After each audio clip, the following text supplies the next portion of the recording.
지금 이 순간 당신 옆에 앉은 그 사람의 본성을 알고 싶으십니까? 정약용 말씀입니다.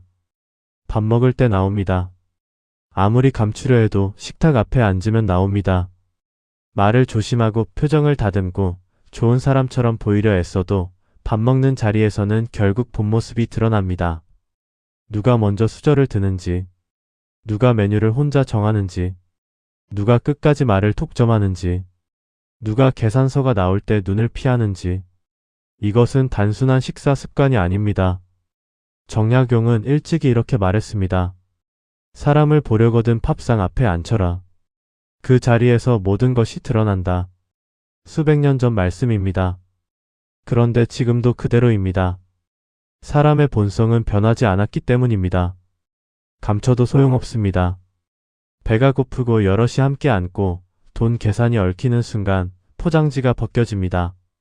그때 나오는 것, 그것이 바로 그 사람의 진짜 본성입니다.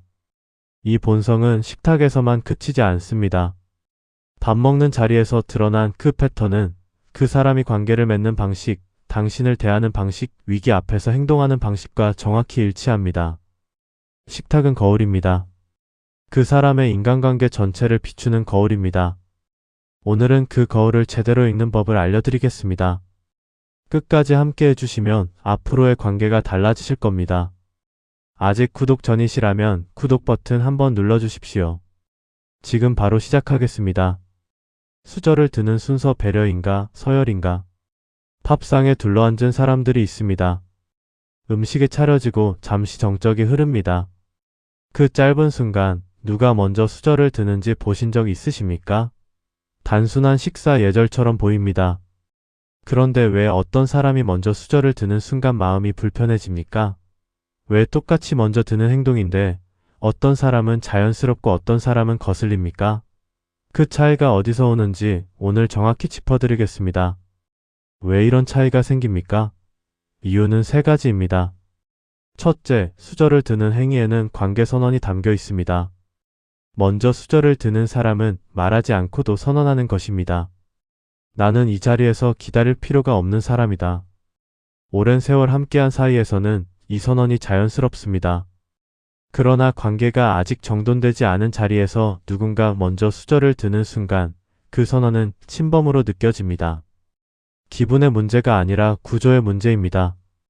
둘째, 기다림의 유무가 배려의 온도를 결정합니다. 음식이 차려지고 주변을 한번 둘러보는 사람과 음식이 놓이는 순간 바로 젓가락을 짚는 사람. 이 차이는 단 2초, 3초의 차이입니다. 그러나 한쪽은 주변을 의식하는 사람이고 한쪽은 자기 욕구가 먼저인 사람입니다. 이 패턴은 식탁 밖에서도 그대로 반복됩니다.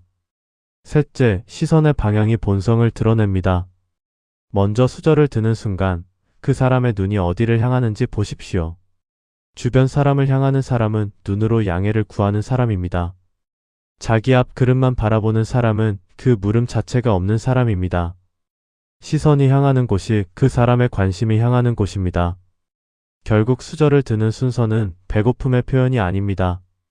관계 안에서 나를 어디에 놓는가, 상대를 어디에 놓는가, 그 무게중심의 표현입니다. 정약용은 이렇게 말했습니다. 사람을 움직이는 것은 화술이 아니라 삶의 무게중심이다. 말과 몸이 다를 때 본성은 몸쪽에 있습니다. 말을 듣지 마십시오. 수저를 보십시오. 강물은 흐를 때 가장 낮은 곳을 먼저 찾습니다. 배려도 그렇습니다. 무게중심이 상대에게 쏠린 사람에게서 자연스럽게 흘러나옵니다. 그 흐름이 수저 하나에서도 보입니다. 김 선생님은 음식이 오자마자 바로 젓가락을 드셨습니다. 나쁜 분이 아니었습니다. 그냥 그게 몸에 밴 분이었습니다. 그런데 모임이 거듭될수록 사람들이 그분 옆자리를 슬그머니 피하기 시작했습니다.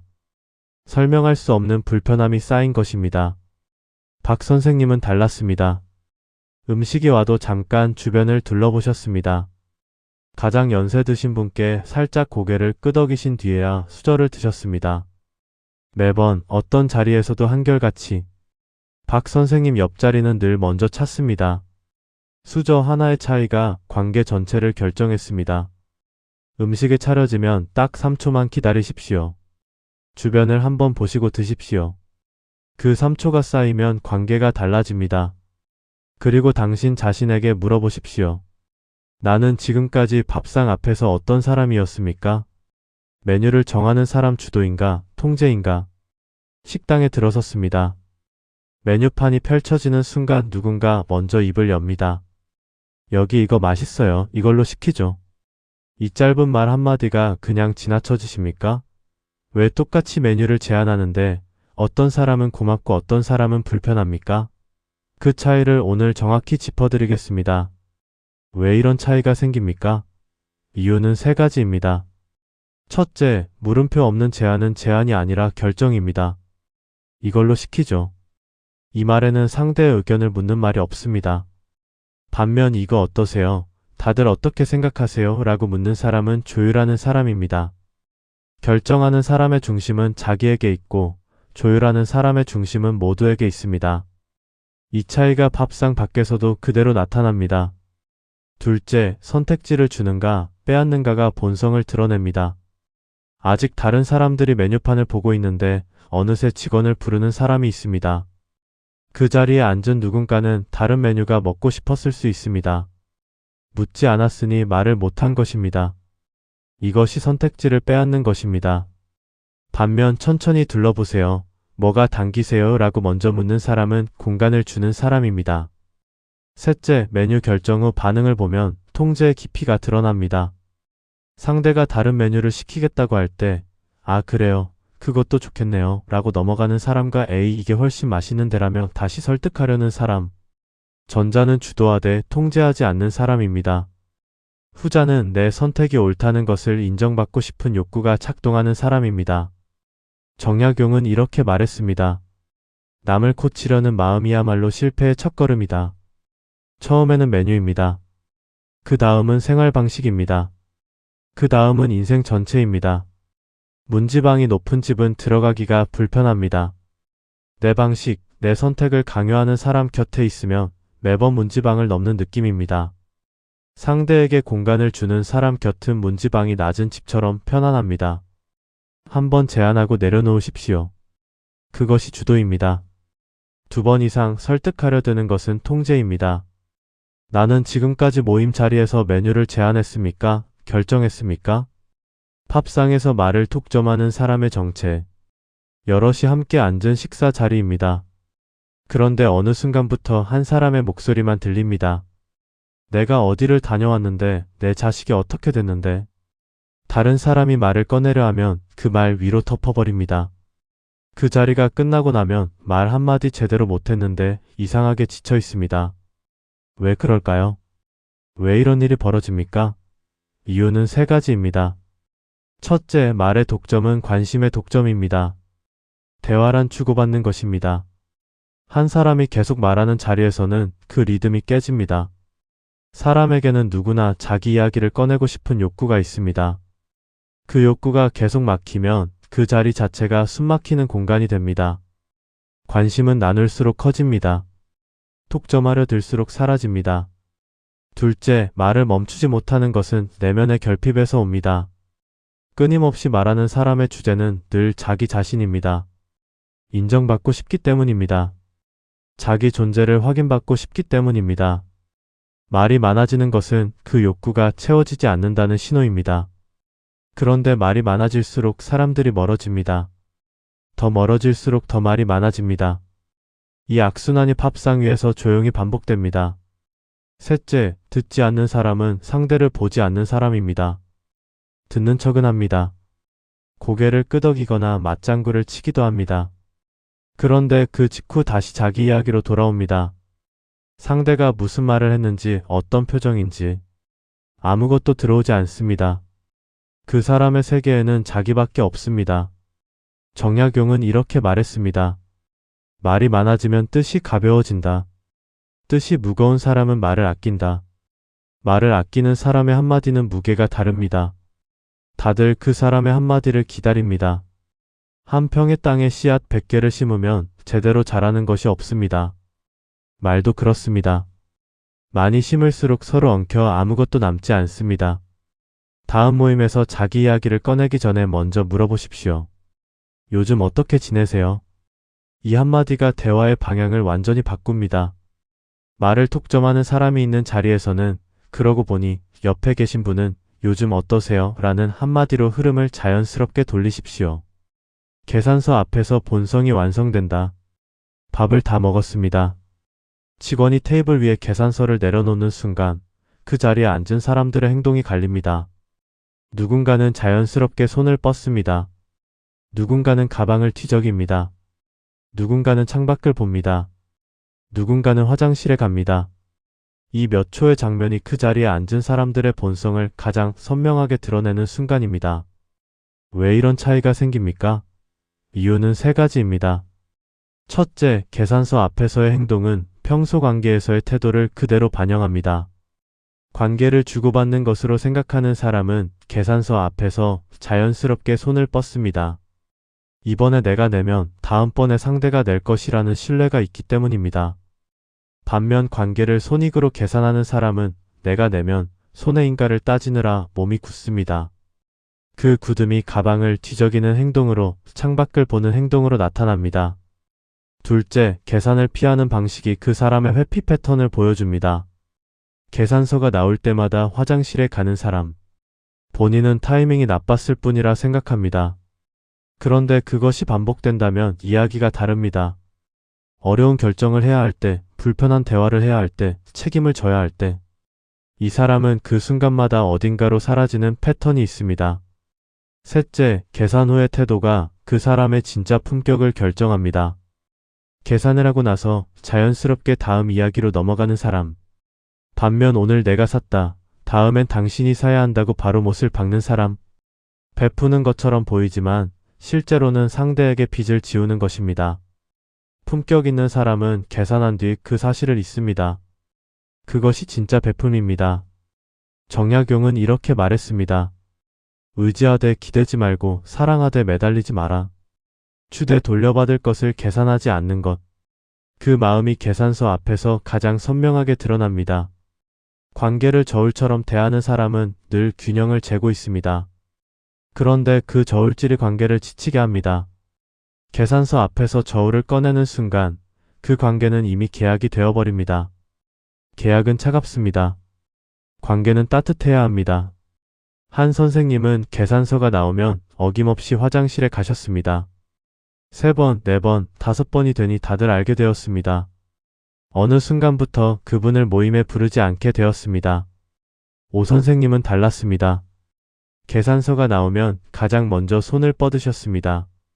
상대가 먼저 잡으면 자연스럽게 받으셨습니다. 그리고 단 한 번도 내가 지난번에 샀다는 말을 꺼내지 않으셨습니다. 사람들은 오 선생님과 밥 먹는 것을 좋아했습니다. 계산서가 나오면 1초라도 먼저 손을 뻗으십시오. 그리고 낸 순간 잊으십시오. 그것이 진짜 베품입니다. 남긴 음식에 말해주는 것 절제인가, 무심인가? 식사가 끝났습니다.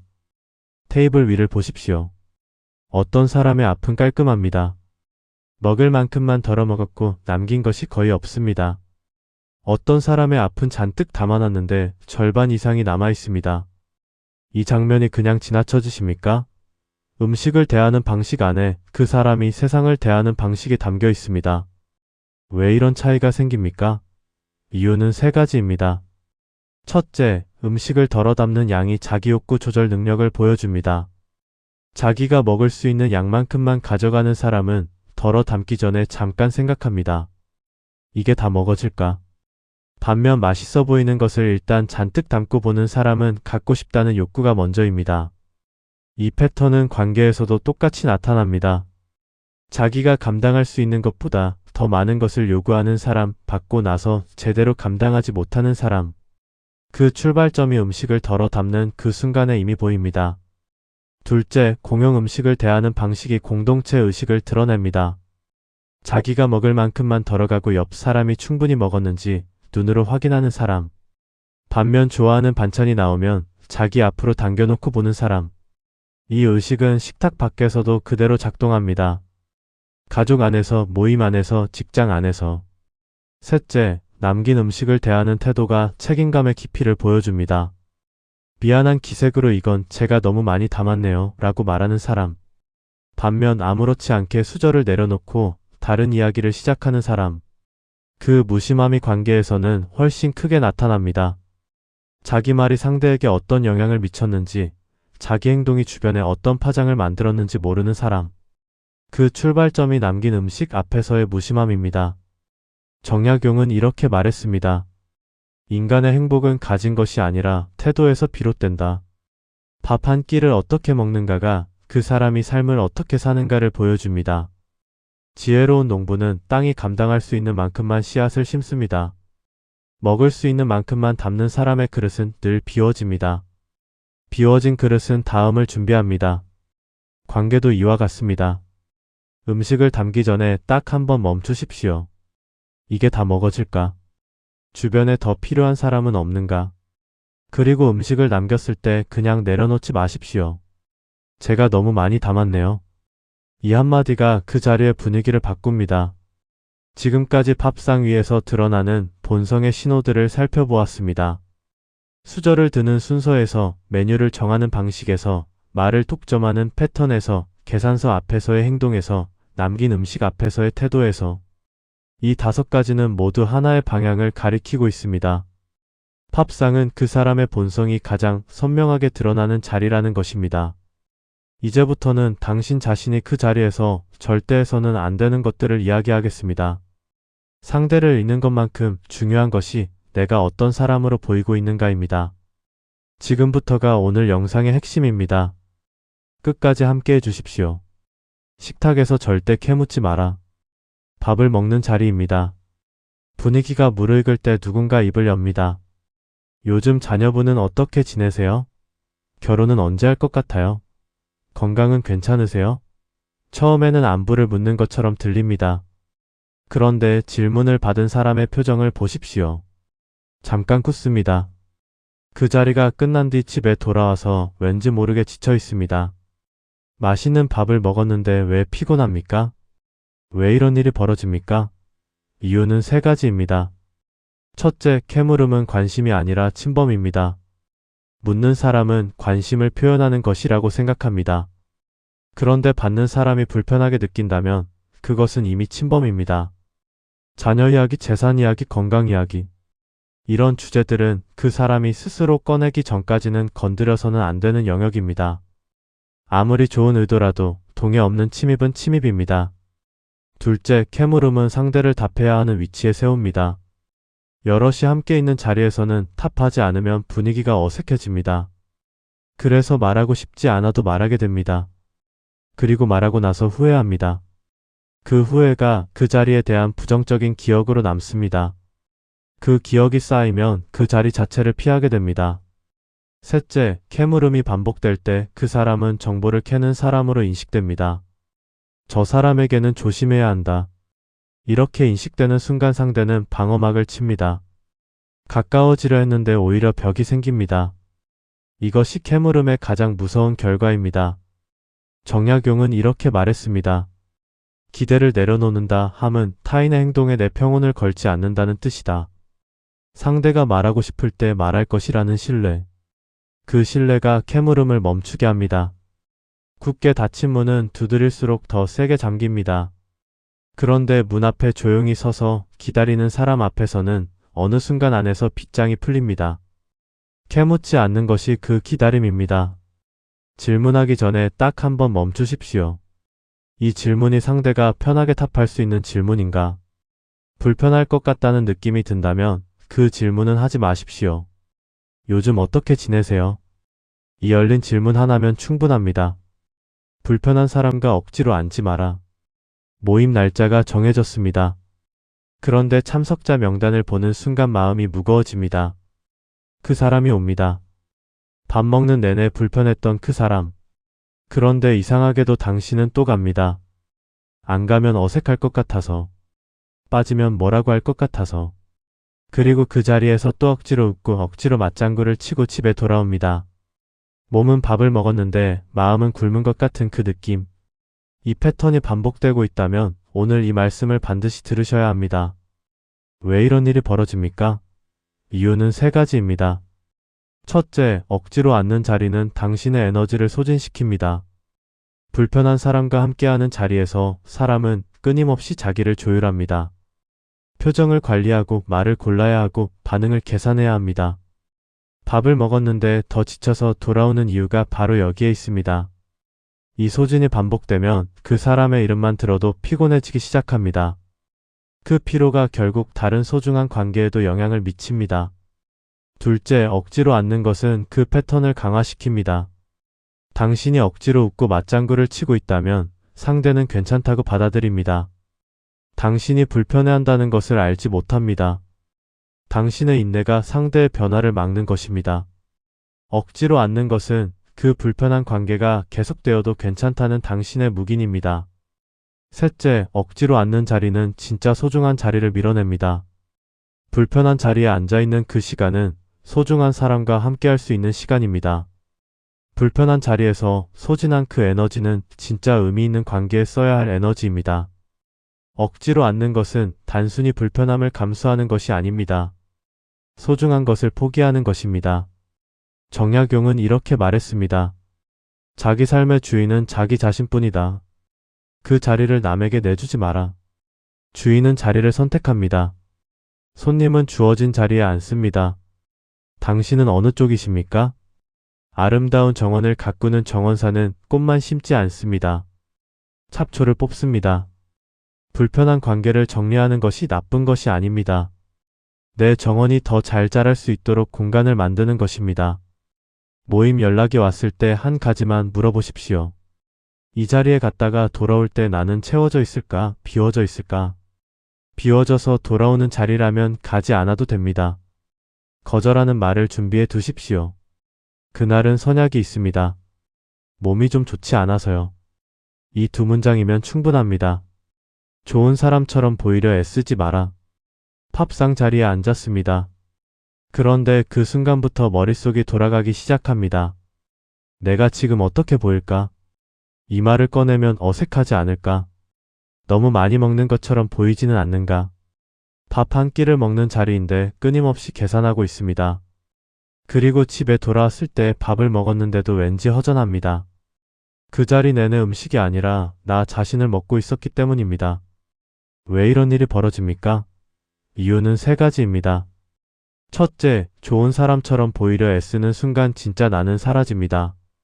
상대에게 좋게 보이려 할 때 나는 상대가 원하는 모습을 연기하기 시작합니다. 그 자리에 있는 것은 나이지만 상대가 만나는 것은 내가 만들어낸 이미지입니다. 사람은 이것을 무의식으로 압니다. 저 사람이 지금 진짜가 아니라는 것을. 그 느낌이 어색함으로 거리감으로 나타납니다. 관계는 진짜와 진짜가 만날 때 깊어집니다. 둘째, 애씀은 상대를 불편하게 만듭니다. 좋은 사람처럼 보이려 애쓰는 사람 곁에 있으면 이상하게 불편합니다. 저 사람이 저렇게 애쓰는데 나도 뭔가 해야 하는 것 아닌가? 이 압박이 옵니다. 한 사람의 애씀이 그 자리 전체를 긴장 속으로 몰아넣습니다.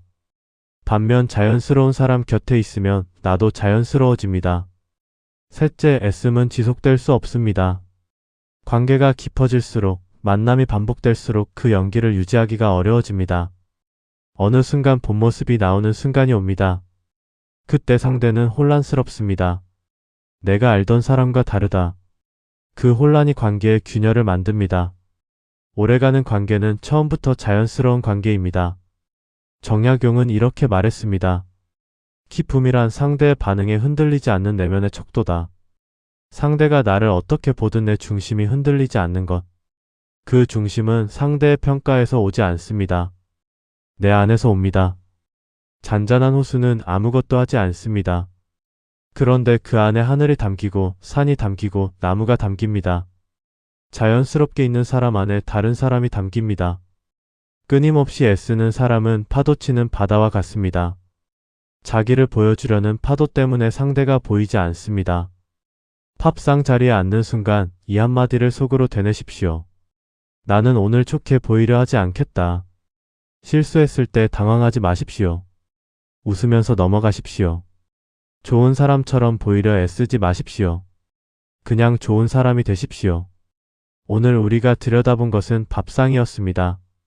그런데 팝상이 아니었습니다. 사람이었습니다.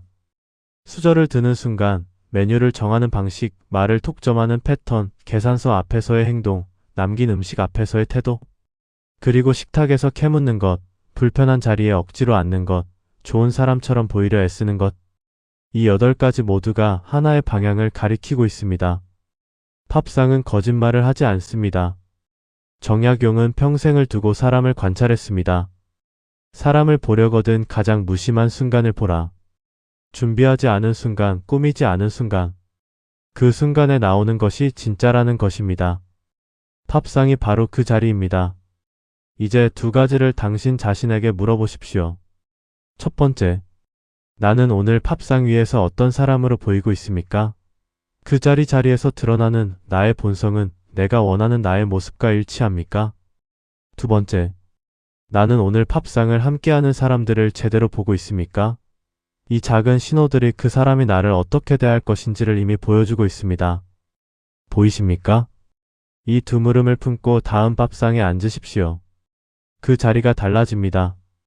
사람이 달리 보입니다. 그리고 당신 자신이 달라집니다. 오늘 이 영상이 마음에 와닿으셨다면 댓글에 이 한 문장을 남겨주십시오. 밥 먹을 때 나온다. 이것이 본성이다. 아직 구독 전이시라면 구독 버튼 한번 눌러주십시오. 매주 정약용의 말씀으로 당신의 관계와 삶의 깊이를 더하는 이야기로 찾아뵙겠습니다. 본성을 알면 관계가 보입니다. 그리고 관계가 보이는 사람은 더 이상 흔들리지 않습니다. 여기까지 정약용 말씀이었습니다.